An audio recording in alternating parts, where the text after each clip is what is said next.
Hello, and welcome to the A-Team Group's webinar entitled Unlocking Transparency in Private Markets, Data-Driven Strategies and Asset Management.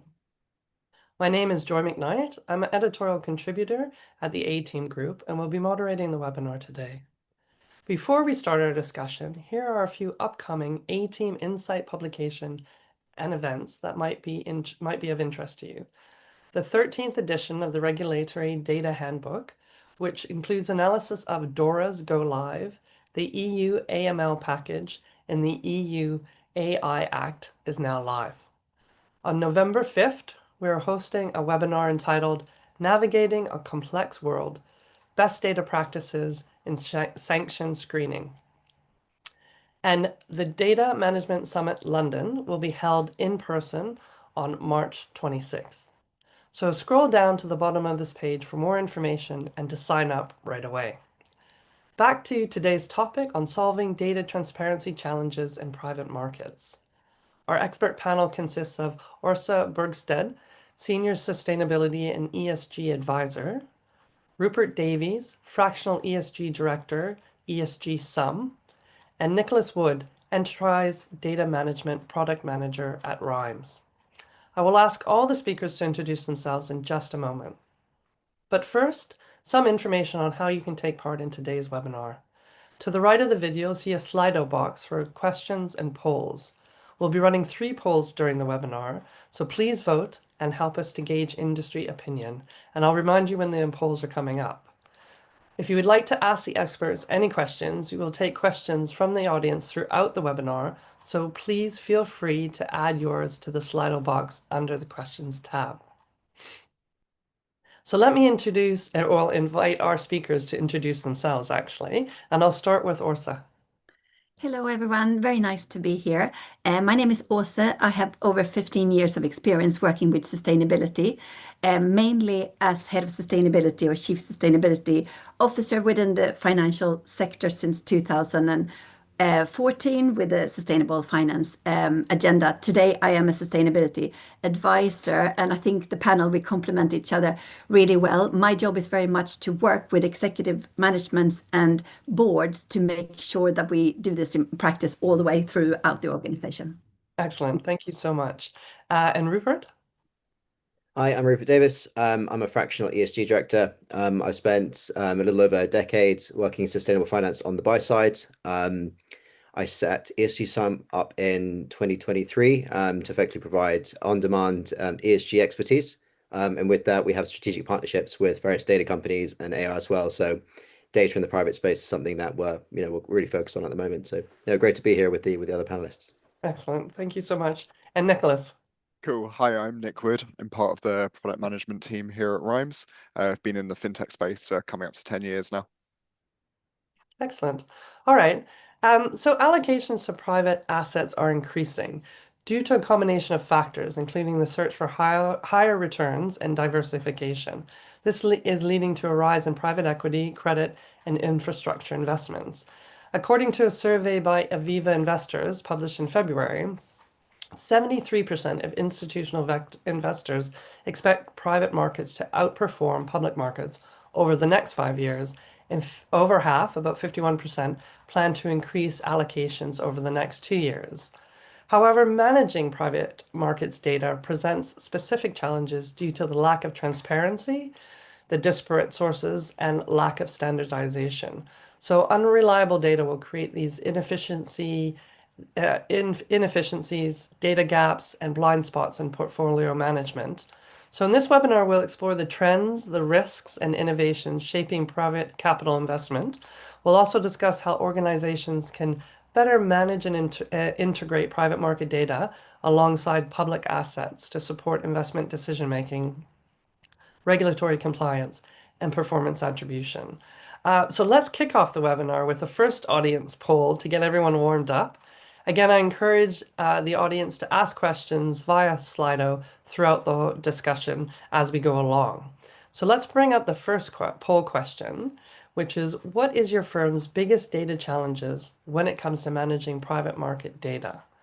So is that a lack of transparency and inconsistent data from general partners? Is it disparate data sources and difficulty in consolidation? Is it manual processes leading to operational inefficiencies? The fourth answer is inadequate tools for risk oversight and exposure management. Or the fifth option is difficulty in integrating private and public asset data for total portfolio view. So let's bring up the poll. It should be on your screens now. But while we're waiting on the audience to vote, please let me pose a question, maybe first to Nicholas, but then I'll bring in the other panelists as well. So the first question is really about, given the increasing allocations to private assets, what are the primary challenges many institutional investors are currently facing in gaining that comprehensive and accurate view of their entire portfolio? So primarily consolidating data from a wide range of sources. Private data often comes from non-structured sources, which is sadly often infrequently updated or just generally unavailable. So people are using LLMs to consume some of that data into models, but we're still requiring human oversight for more complex exceptions. Here at Rhymes, we have a data management office team, which does this on behalf of clients. But we're finding users typically want to combine both the private data with more classical, structured, and contextual benchmarks to produce a total master portfolio view. They're then using this to perform some more advanced analysis and assess their exposures and risk. Excellent. And maybe I'll turn to Rupert to answer the same question. What would you say are the primary challenges? Yeah, I think it's an interesting one. With the kind of the greater allocation to illiquids, particularly following the Mansion House Compact. A lot of the conversations I've had with CFOs and others in the asset allocation side is their sustainability standards are very high. They always have been for the listed markets. The same expectations are now being passed on to the private assets. If you want to get allocation of this money, you're going to have to reach their benchmark. And I think it's a much larger kind of uphill battle for private assets to do this. The data tends to be more fragmented.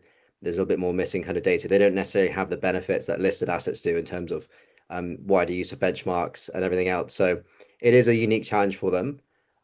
However, kind of working with private markets, it's never been a case that there is not enough data. It's simply the way the data is set up isn't always necessarily set to meet these. The LP questionnaires are always getting more sophisticated and expanding. And I think it's kind of always become an arms race between how quickly can the GPs get the data from their portfolio companies and how kind of quickly can they kind of keep up with the LP demands, as well as regulation and everything else we're kind of seeing pressing for more data. Excellent. And does that resonate with you, Orsa? Absolutely, and I don't want to repeat myself. I absolutely agree with what Nicholas and Rupert have said. And I think one important thing is to think about is that if you're a large player, so if you're a listed company and you're investing in private assets, you have certain requirements that it's almost impossible today for your portfolio companies to meet. So that's a huge challenge. What I see, because I go in and advise so many companies that are in this stage, is that these portfolio companies could be very, very small. So they might not have the in-house expertise and competence or the time or money to spend on these resources. So I think it's a huge gap there in terms of meeting the requirements of the investment company towards the portfolio company. Excellent. Well, thanks so much for those contributions and insights. So let's see the results of the poll. Oh my goodness. So the top one is a lack of transparency and inconsistent data from GPs. So it's huge. It's like an external challenge that everyone is facing. And Rupert, does this surprise you as the top sort of concern, but then also inadequate tools for risk oversight no one seems to have problems with that. Is that again, is that a bit of a surprise, or did maybe that question or that answer maybe had dropped off the list as we were doing it? Oh no, it wasn't the last one. I mean, not really. I think, like I said, it's the inconsistency is there often. The data requests come in lots of different formats, and it can be very hard to consolidate those and then get those through GPs and then from their portcos. So I think there is the additional challenge of inconsistent formats. Again, a lot of the data they will gather is not publicly available. There has to be additional verification and validation involved as well. So it is a much more kind of drawn up kind of process to get that. I think, in terms of the risk oversight, I think, if you've got private markets with an adequate risk, I would be more concerned if that was kind of further out there. But yeah, I think based on the conversations I have on on a regular basis, this seems pretty consistent. Excellent. All right. Well, I'm just going to launch right into a second poll right away to make sure that the audience stays engaged. The second poll is really, let's launch that. It's about how confident are you in your firm's current ability to accurately track performance and manage risk for your private asset allocations. Obviously, there's a gradient, which starts at very confident, moderately confidence with some capabilities, somewhat confident, which relies on manual efforts, but there are data gaps, not very confident, and then not confident at all, and people are lacking the tools and insights. And again, as the audience is voting, let me pose a question to Orsa. Beyond basic reporting, what level of detail and granularity do you require for effective risk oversight and exposure management within your private market investments? Well, so it's a very good question, and it's slightly difficult to answer. Again, it depends on who you are and what requirement you have as an investment company. And also when we look, and we're going to talk more about it later on in terms of regulatory requirements. For example, just take TCFD as an example. You need to integrate this into your existing risk framework. However, if, as we said, the inconsistency with data and the consolidation, it's very hard to do that, and you don't do that overnight. So I think it really, really depends on what kind of player you are. So I think the most important thing is that you start to not just collect the data, but you set up processes for that to happen in practice so that you can integrate it into your risk framework. And by doing that, will you then see and get to know yourself and your portfolio companies? Do we have enough granular data? Because it has to be in line. This is supposed to lead to looking at financial risks. So it's a little bit difficult to talk about it in isolation. I think the whole process and doing it properly at each stage is what is needed, and it is also lacking right now. All right, Rupert, would you agree with that? And again, that level of granularity, how deep do investors need to go?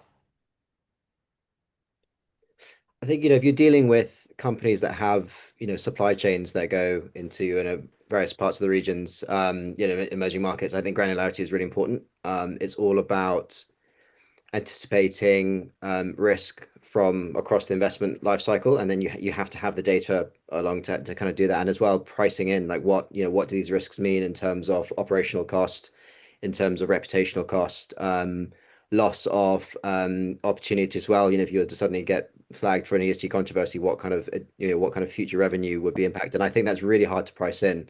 I think insurers do a pretty good job around the climate, but I think for private markets practitioners, when you're dealing with social risk and everything else, it's much harder to quantify.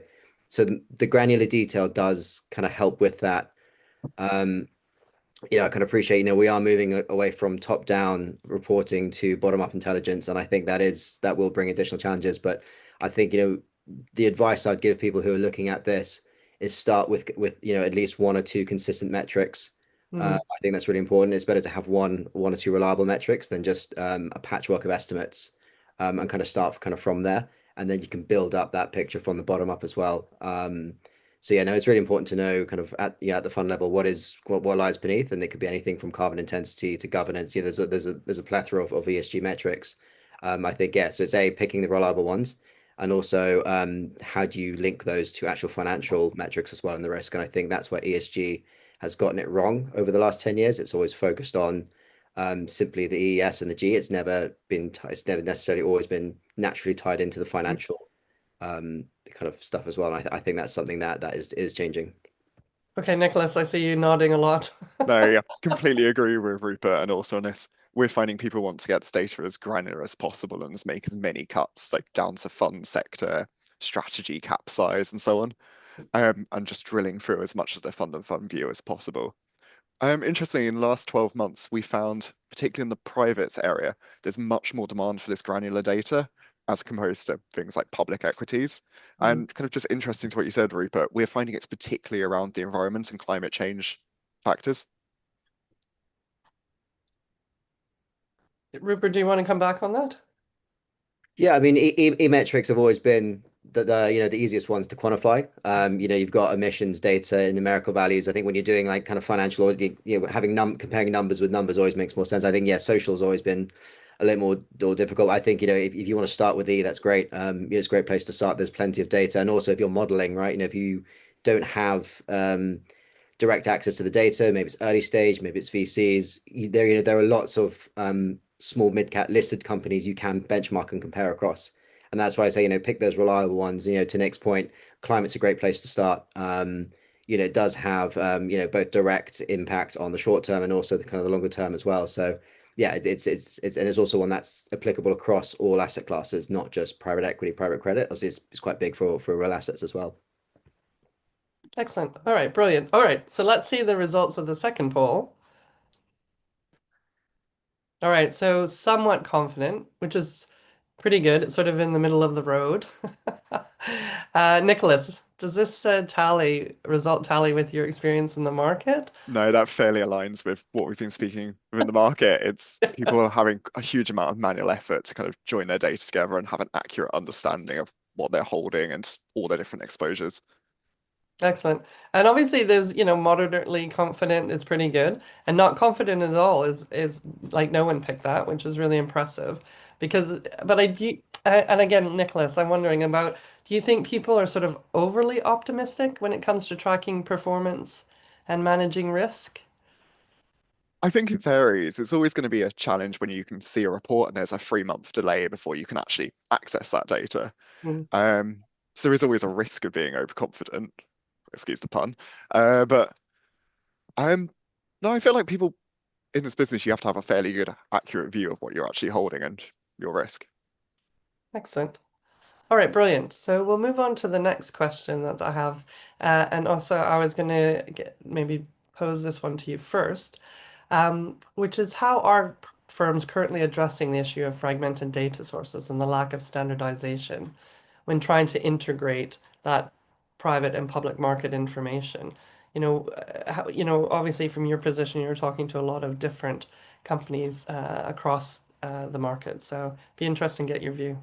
Yes, thank you. My experience is that it varies a lot, but I see a huge trend. Of course, everyone is talking about AI now, and I'll get to that.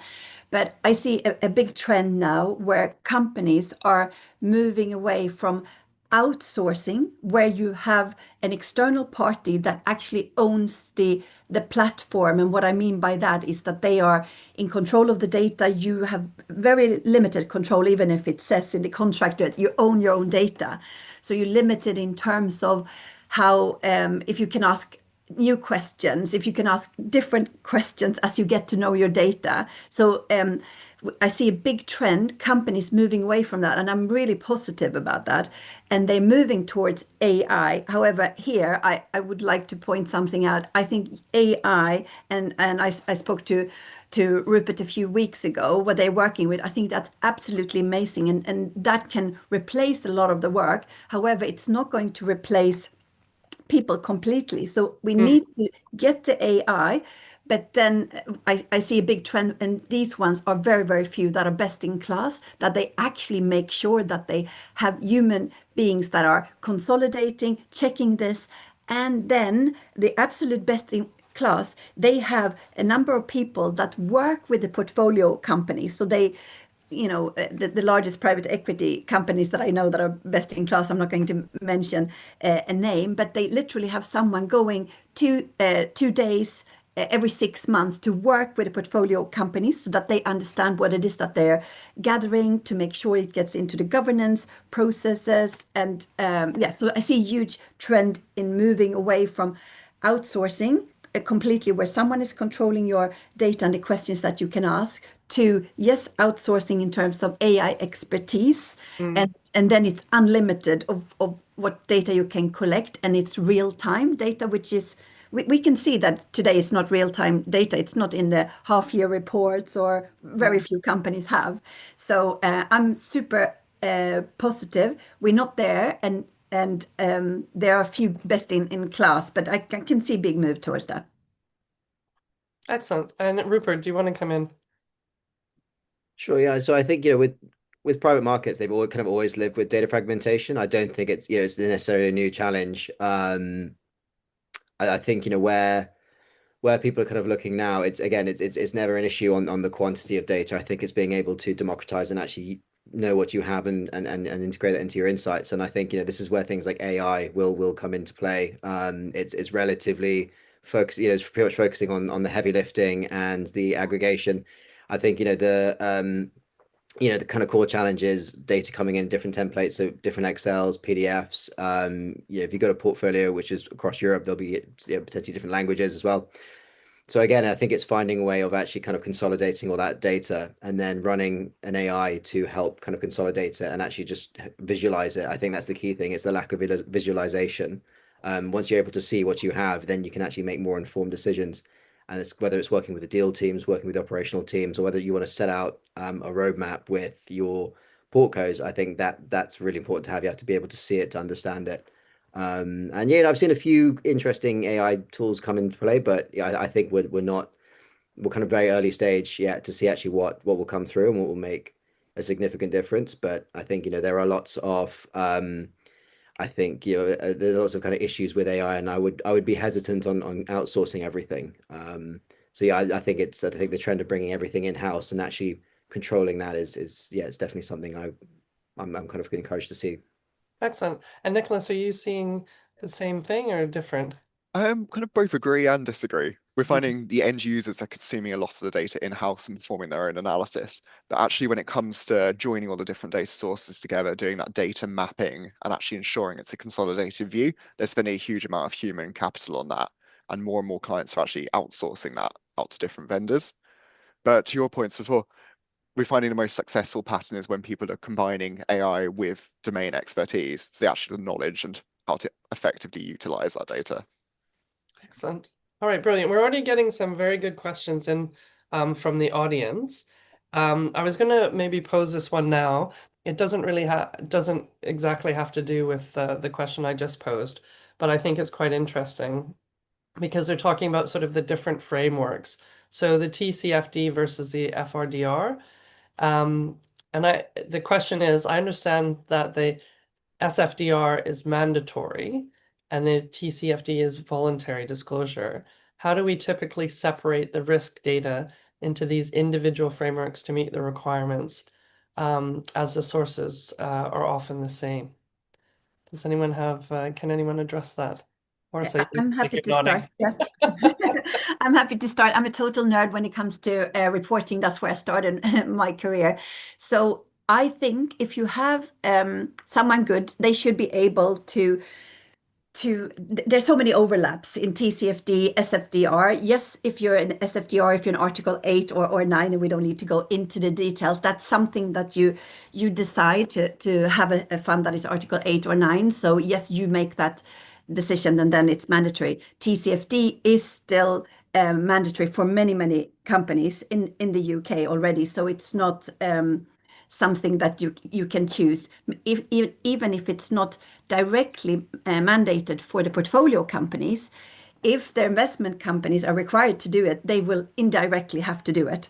So what I do in the companies and where I used to be in-house chief sustainability officer is to have someone that advise so that you're actually having the same data points for all of them. And that's not very hard. And it's very few things that varies. Yeah, there might be additional things that you have to do if you're an Article 8 or 9 according to SFDR, but it's not that hard if you have someone that really understands sustainability reporting. And I do know that it is a lot to get into when you start with it, but yes, that's what I would do. Excellent. Does anyone else want to contribute, Rupert? Yeah, I think, if you break down the metrics for things like the EDCI, the SFDR, I mean, you'll see a lot of similarities between like the principles for adverse impacts, whether you're an Article 9 or an Article 8, they're all pretty consistent point. So I think you can do an exercise, and I've done one with clients, and I look forward to the AI days where you don't have to sift through multiple metrics and with an Excel and kind of have like, yep, that one's in this one, that one. So you can map it out, and once you kind of have them, then you roughly know, whether you're going to be under a regulatory framework or a voluntary framework. You can kind of anticipate the data that's kind of needed. There, like to Orsa's point, there is a lot of overlap, but there is an exercise needed to map that in house. And it can be done with some strong coffee and a few kind of clear afternoons. But I think this is the kind of thing that automation will be able to just whip through and get that for you as well. Yeah, so no, I think I think it's really about just nailing the one framework that's got to underpin what you want to do, and then it's building up behind that. So I think you can get a good number of KPIs from all the same metrics, and I think if you've got a good crossover, that puts you in a really good place to move between different frameworks, different regulatory expectations. I think it's if you look across Europe, it is not implemented in the same way as well. So there are kind of regional ESG labels you can look for. So the German FNG label, for example, has very set requirements for German investors. The BVI has a taxonomy. So have a look at those as well, and you'll just start seeing kind of other things. I think if you look on the regional level, there's not a huge amount of overlap, but if you look at the kind of the overall SFDR, like everyone has to formulate under the same kind of framework. But yeah, I think it's really about finding materiality as well. So I think it's not something we've really covered yet, but don't just choose metrics because they're in particular frameworks. You got to actually do an in-house, look at a materiality assessment, like what actually matters to your investments, what matters to your clients, what matters to all your other stakeholders. And I think that's a really good way of narrowing down what could potentially be a list of thousands of metrics down to, a core series of metrics that actually deliver value, not just in terms of ENS, but actual financial value once you've kind of integrated them into your investment thesis. Excellent, Orsa. Yes, that's what I wanted to say. Materiality analysis, that is your starting point to find out what the data points, and most and all the frameworks that I know, they require some kind of materiality. That's also how you're going to explain not just to regulators if needed, but to all your stakeholders why you have chosen a certain data points.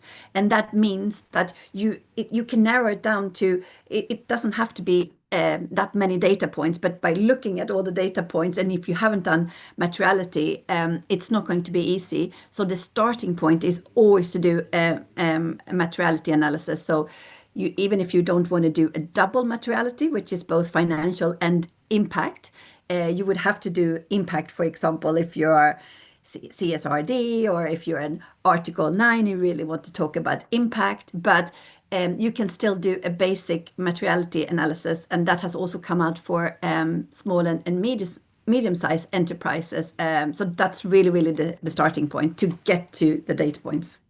Excellent. All right. Thank you so much. And thanks for answering that very good question from Harish. So my next question is really about the biggest operational bottlenecks that teams encounter when trying to consolidate, reconcile, and utilize private market data for investment decisions. And Rupert, I was going to aim this question at you first, and then Nicholas can pick up as well. Yeah, sure. I think I think the manual data collection is kind of that operational cost that no one really accounts for, whether you're trying to outsource it or do it in-house. It is time, and time does equal money in terms of what people are doing, or if you have to bring in additional teams to do it. And I think once you can kind of focus on streamlining that, whether it's through AI automation or kind of outsourcing, I think that's definitely the first point, the first kind of bottleneck to assess. Quite often, I'll speak to a lot of ESG teams. They're teams of one, maybe two people covering multiple funds. They are always under-resourced, and their capacity is always stretched. And kind of ask where you spend 80% of your time. It is data collection, it is data validation, and why that doesn't necessarily provide an immediate value creation point. It does lead to other things down the line, but they never kind of quite get there because they currently have to go through these cyclical kind of reporting periods that once you finish, you have to start getting ready for the next one. And again, means going back to the drawing board in terms of the data collection. I think that's definitely the key one I've seen. And then it's also making sure that data is accessible across the firm as well. So deal teams need access to this, operations teams need access to this. So it's making sure that you're not just creating the pipeline of having good data collection and kind of making that more efficient. It's also then what you do with it around strategy, transparency. How do you get that kind of value creation point across the firm and not just within the ESG space? I think that's really important. Excellent. And Nicholas? Yeah, completely agree with you, Rupert. Yeah, we're finding most time is spent on kind of processing the unstructured documents and mastering them to provide a single view between both internal and public sources. And this is also introducing quite a bit of risk and complexity, but we're finding this is reduced as people use a combination of AI, modern tech stacks, and a data management office, for example. Another area we're finding is introduces quite a lot of operational bottlenecks is the confidential nature of a lot of the data. So we need to ensure that the data is only given to the intended individuals, and ensuring that compliance can take quite a bit of time. Mm. And that having any delayed access to this data can slow down the whole process and lead to some uninformed decisions, which is not ideal. So we want this to be as quick as possible. I Actually, guess sorry, go ahead, Rupert. actually, that's great point from Nick. And actually, that causes a lot of pushback when when we try and introduce clients to the concepts of AI. They're like, we don't want our data going anywhere. It's so sensitive. So we can navigate that by effectively plugging the agents into their own ecosystems. But if you the moment you put anything into ChatGPT, you have no control. So I think the privacy and security is a really important point. Yeah. Excellent. Orsa? Yes, I totally agree. And I would say the timing as well. And I think that's one of the most challenging tasks when you're head of sustainability is to make sure that you get included in the process at the right time. So it's not enough to just before it's going to go to the investment committee. Oh, by the way, can we gather this data or can we have a look at that? And I still see that a lot, unfortunately. So the timing, so to make sure that the teams are included the same way as with the financial accountants, it's the same way. And I understand that the data quality is not there yet, but it's the same process. They need to get in at the same time. It's impossible otherwise to do a proper job. Excellent. Okay. Thanks so much. But I guess, and I think the thing is as well is sort of the impact all of this is having on robust performance attribution, right? So, and maybe Nicholas, I'll pose this to you first. In what ways are current data management practices hindering that ability to really, attribute performance or do performance attribution for private asset holdings? And I think this has the biggest impact on the business and business decisions. So primarily, it's really the lack of consistency between vendors and suppliers of private information, and also just the slow-moving nature of this data can lead to late NAVs and attribution gaps. Excellent. And Rupert, did you want to add anything? Yeah, I think a lot of it's the time series and inconsistent methodologies. You'll have portcos reporting things at different times. LP demands come through at different times as well. So I think it's it's kind of managing that. But I think if you even if it's imperfect, you can at least try and use some of that to show the direction that you're going. But yeah, I think specifically when it comes to ESG, I think it's very hard to show that in a performance metric if you don't have the clear and consistent data to do it. So actually, by investing in ESG within your portfolio companies, how is that really adding to the performance of the overall fund? It's always really great to talk about ESG, but if it doesn't add any kind of financial uplift, why are we doing it? And there's a really good study from the PRI, NYU Stern and Bain that came out this year, and it said that good ESG, good data management, on average, they felt could lead to a 6 to 7% uplift in the exits. And a lot of that comes through increased transparency and everything else. We've seen a rollback on CSRD. I still think private equity firms and private credit firms will push for their portcos who are all within the supply chain to increase that kind of stuff because people will pay the premium for it. There's the performance attribution coming there. I think days of cheap money are over. The value, in terms of getting performance through, we're seeing private markets firms hold on to their companies for longer. The exits are taking a longer to materialize, and I think a lot of that comes down to the data issue. So I think once you can clear that, you actually can find that into the performance uplift. So no, it's an interesting one. But yeah, I think you have to make sure that it's both the financial performance and the ESG performance. They have to be solidified together. Otherwise, your CFOs will never listen. So yeah. Of course, I can see you both nodding and shaking your head. Agreement. Yes, absolutely. it's key. And if you look at the small portfolio companies, they don't have the resources to do that. I get to speak to a lot of those managements too, and they're like, well, now the GP is coming with more questions and it doesn't fit into their schedule and so on. So it's all about building it into to the processes. Otherwise, we're never going to get any robust and yeah, good quality data that is going to lead to real financial yeah, risk assessments and impact and yeah, benefits. Excellent. There was another question which I might just drop in here now before we move on to the third and final poll. It's what data are LPs mostly demanding from their GPs? And is there any discernible trend in demands for non-financial data like ESG? Does anyone want to pick that up? That might be a naughty question. Rupert. Sure. I mean, climate's always key. I mean, it's been your top priority for a long time. I think a lot of that comes down to data coverage and consistency on that side. Biodiversity is rapidly gaining traction as well. I think to tackle climate, you do have to look at biodiversity. They are quite big topics, which is why they're always looked separately. But if you look, from the outside view, my background is environmental science. Is to track elephants and all sorts. So you actually see the impacts of climate, they are completely interlinked. So you can't address one without the other. So I'm really excited that things like the TNFD are now making their way into LP questionnaires, and it is getting investors to think about how this is happening and whether they're looking at their supply chain and how they're sourcing things. Yeah, it's definitely one that's coming up. And I think social again is making a lot of traction as well. But yeah, I'd say the climate and the biodiversity are the biggest ones I still see coming through. Excellent. Anyone else want to jump in before we move on to the next poll? Well, I think if you're going to be prepared for whatever your GP is going to ask you, it's always good to have a look at their website to see what have they signed up to, what are their requirements. You don't have to go into it a lot of detail, but you can see, and we saw that years ago when companies became signatory to Global Compact. Of course, you can't sign up to that without asking your, LPs questions about that. So I would say, in addition to what Rupert said in terms of nature and climate, I think always governance is always going to be top because that could have the largest financial implications still.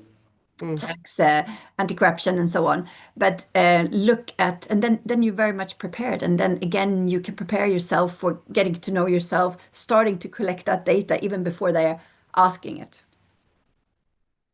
Excellent. All right, Grant, I'm going to move on to the next poll, which is our third and final poll. So if you could bring that up, it's which of the following capabilities was most significantly improve your firm's private markets investment decision making? Is that automated data consolidation and streamlined data management? Is it real-time total portfolio view across all your assets?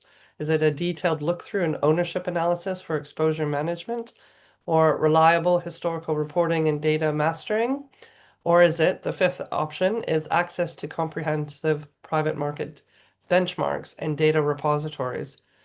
And while we're waiting for the audience to vote, Nicholas, I'm going to pose the next question to you, which is really about looking ahead, what innovations in data management and analytics do you believe will be most crucial for navigating the complexities of private capital investment? Of course, we've talked a lot already about AI, etc. But if you want to give some concrete indications or insights that you have. Yeah, I'm going to be a complete cliche here and say machine learning strategies to do things such as auto extract items from the GP reports and then mastering the unstructured data, kind of consolidating across both the public and private data in real time, but also kind of using this AI to enhance forward planning and predictive analytics. So if I add this esoteric data set into kind of my models, what second, third order effects am I going to identify? So if climate change or some of the ESG ratings go up, is my hotel now underwater, or is it uninsurable? So it's kind of looking at those second and order effects. Excellent. And Rupert? Yeah, I mean, I pretty much have to echo Nick. The key one I think is the forward-looking metrics. I think the use cases on automation and removing the heavy lifting from reporting are very clear. I don't think it'll take that long for LLMs and AI to kind of take that on. I think, you know, a lot of analysts would welcome that innovation, because you know, it kind of keeps them out the spreadsheets and they can focus on, you know, building their kind of expertise. But I think, you know, a lot of the conversations I have, particularly with real estate managers, are like, that's great. We get the whole automation thing, but we need analytics for climate impact on our assets. We want to know impact on our portfolio of properties if energy efficient rules change. So, you know, for them, they're always trying, because their investment horizons are, you know, quite long term. I think if you're dealing with assets in London where it's, you know, quite a few, you know, the monetary value per square foot is really high. Most of European assets, they're very small individuals, so they're very sensitive to price shifts. So I think, you know, having better forward-looking metrics on CapEx and climate and everything else, I think will be a real game changer for you know, some of these managers. Excellent. Orsa, do you want to add, or should we move to the results of the poll? We can. I totally agree with Nicholas and Rupert, and I think we're going to have to. AI is going to develop, but we also need in-house competence, and even if we're going to outsource the AI tools and so on. Excellent, excellent. All right, so let's see the results of the poll. And the number one is the automated data consolidation and streamlined data management, which is pretty impressive. And again, access to comprehensive private market benchmarks and data repositories didn't seem to gain any traction in the audience. So what do you think? What do you make of these results? Well, I think it's very much in line what we've said. We all know, and I think we want to make our lives a lot easier, but we want good quality data. And even though AI is here, it's not fully here, so we can't fully rely on it, or we need to complement it with human beings. So I'm not surprised at all. I totally agree, and then I understand the real time thing as well. And again, if we're going to have credibility in sustainability and any other financial data, I think it needs to be more real time. The same, and I'm not saying that half-year reports is real time, but I see very little ESG and you know, more about values and a few initiatives, not in terms of the data. I would like to see a lot more there. Okay. And you know, back to the bottom result, which was around the private market benchmarks, etc. You know, how critical then is the ability to create and utilize custom benchmarks for then accurately measuring the performance of unique private asset strategies? Rupert, what would you say to that? Yeah, I mean, even if you're looking at, you know, private equity in a similar kind of, you know, location and size, you know, all the strategies are relatively unique, which means off-the-shelf benchmarks just, it's not really a one size fits all. So I think it's really important to have that. But I think, you know, utilizing tools like the EDCI, which does provide, you know, a larger picture of benchmarking on certain ESG metrics, I think that's really good stuff to can have a look at. So really kind of encourage, you know, clients to build you know, their groups by sector, geography, like maturity as well. So again, you know, if you're dealing with VCs versus secondaries, you know, the ESG story is going to look very different. So again, you know, it is really important to have that kind of customization. So yeah, I think it's definitely something that is on the mindset of managers. Like once you have your data, once you've created your investment thesis, once you've deployed the capital, once you're now tracking, monitoring, measuring, it's kind of, well, so what? Like, how does this compare versus what other people are doing? And even relative to their individual portcos, how do you track and monitor one portco over another? And a great way of actually expediting ESG uptake and strategy is having an in-house benchmark. And this is a live client I've worked with, is they track and monitor the metrics internally, and they share that benchmark with all the CEOs and founders within their portfolio. All of these people are highly competitive.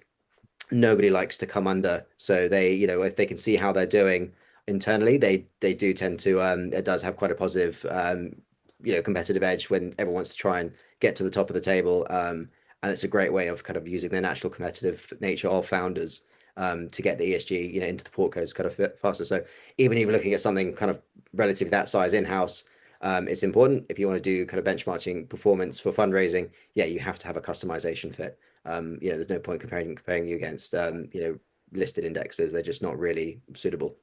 Excellent. And Nicholas? Yeah, we're finding exactly the same thing. There's such a need for highly customized benchmarks to be used to compare against. People aren't interested just being compared against a PE index. They need something much more tailored, even if it's down to theme, but assets as well. And just a consistent way to be compared and measured against the market. People also seem to be very interested in combining both their private and public benchmarks into the same tool and service, just to allow for that easy comparison. Excellent. Also, I don't know if you wanted to add to that. Not really. I Okay. totally agree. Yeah. Yeah. And then the next question is, what are the key implications of unreliable or incomplete private markets data for regulatory compliance and stakeholder reporting within your organization? And there's also a few questions that's come in around this as well, which is really about one of the questions from the audience is, does the panel anticipate more reporting obligations being placed on portfolio companies? And then Haris had a follow-up question from his earlier one, which was gaining transparency on scope 3 data for TCFD is nearly impossible. So it's difficult to know emissions from driving once the car is sold. Any advice is much appreciated. So I don't know, Rupert, do you want to take the first one in terms of that key implications on the regulatory compliance and stakeholder reporting? Yeah, I mean, if you look at what's happened in terms of litigation action on firms over greenwashing and everything else, even though it was over in the SEC, the regulators are relatively unforgiving on, oh, I didn't know. So you have to have a high degree of confidence in your data. Poor data is not just, it doesn't just add to the noise. It actually does create a regulatory risk that you then have to factor in when you're doing your ERMs, when you go to the boards and everything else. So it does create additional kind of governance oversight. Under SFDR and SDR, it's not just about demonstrating the data, you also have to demonstrate the confidence in your data. So if you are engaging with companies to improve certain ENS metrics, you have to track and monitor, like, what are you actually doing around it? How do you track that year on year? And yeah, I think it's definitely a really important piece. If you go to the fundraise, if you go out to fundraising and you're starting to tell your ESG story, but you can't back your data, or you give investors doubt over the quality of your data, I think you'll really struggle. I think an environment where fundraising is already difficult, I think having that confidence, that's your edge. Yeah, so I think it's really critical, both from a commercial and a regulatory aspect. I know, so I saw you nodding quite a bit. Did you want to? Yes, absolutely. And one of the things that I do is to train an board of directors when it comes to having an anti-greenwashing program. So again, I think it depends, but the greenwashing rule applies to everyone that is regulated by the FCA. So it can have huge implications. Also, I'm aware that the regulators across not just the FCA with the Competition and Market Authority as well, they are working together on this. So they're taking the next step. And I don't know if everyone on the call are aware, but there are also consultations that have just they're in the process of finalizing and coming out. So that's going to be more reporting, how it's going to apply to the UK. They're also looking at mandatory transition plan and also assurance. And I think assurance is a really important part, because in-house, a lot of sustainability teams now feel like, oh, with Omnibus, executive managements and boards, they think we can pause this. This is not so important. I would say it's the other way around. This is a huge opportunity to get this right, because yes, it might have been paused or delayed, some of these parts, but when it says that it comes with limited assurance and you have very poor quality of the data, that's a huge step to go to limited assurance. Ask anyone from your financial accountants how they build up their annual report and the auditing or the assurance of that. So I think it can have huge implications. And also, I would say that it could have huge implications, and it's a missed opportunity for the portfolio companies, because we see so so much of the data is required for public tenders. And for a small company that could win a tender from a local municipality or whatever it is, that's crucial for the business. So I would say that it could have huge implications, regulatory, but also missed business opportunities unless you do this properly. So thanks for that. And Nicholas. I would say, yes, there's always a risk of incorrect disclosures, so you just need to ensure your data is complete and as accurate as possible. Manually entering data or performing these reconciliations can open you up to operational risk. So what can be automated? How do you keep this as accurate and as timely as possible? You need to have strong trust and governance in all data used and for reports. Excellent. All right. I have to say we're out of time, which is such a shame because I think this is such an interesting discussion. But maybe I'll just ask one last question of each of the panelists, which is just your top tip. I was going to say 3 top tips, but I'm afraid we don't have time. So just your one top tip that you would give to a financial institution looking to improve its, or an institutional investor looking to improve its data management practices when it comes to private markets data. So maybe Orsa, if you go first, that would be. Okay, so I would presume that AI is a given, but I would say still have in-house experience and build it into your processes as any other risk or any other opportunity. Excellent. And Rupert. Yeah, I mean, so I've kind of got just some quick fire ones. I think it's build a core data infrastructure, automate where possible to reduce the burden. I think that's the first one is, get the heavy lifting out the way. If you're a minority holder, collaborate with your co-sponsors. They'll often be facing the same problems as well. So it's a great way to kind of share the burden in terms of addressing the challenge. Data verification is really important. There's definitely something to focus on. Verifying your data is almost better than focusing on having whether you have no data. So that's important. Like you have to have. It's about quality, not quantity, and it's about the confidence, and that's something we've covered. I think you also need to establish key milestones that are proportionate to your investment stage. So whether you're looking at VCs, like I said, across your investment kind of process, establish the points that are appropriate in terms of what data you need from your portcos.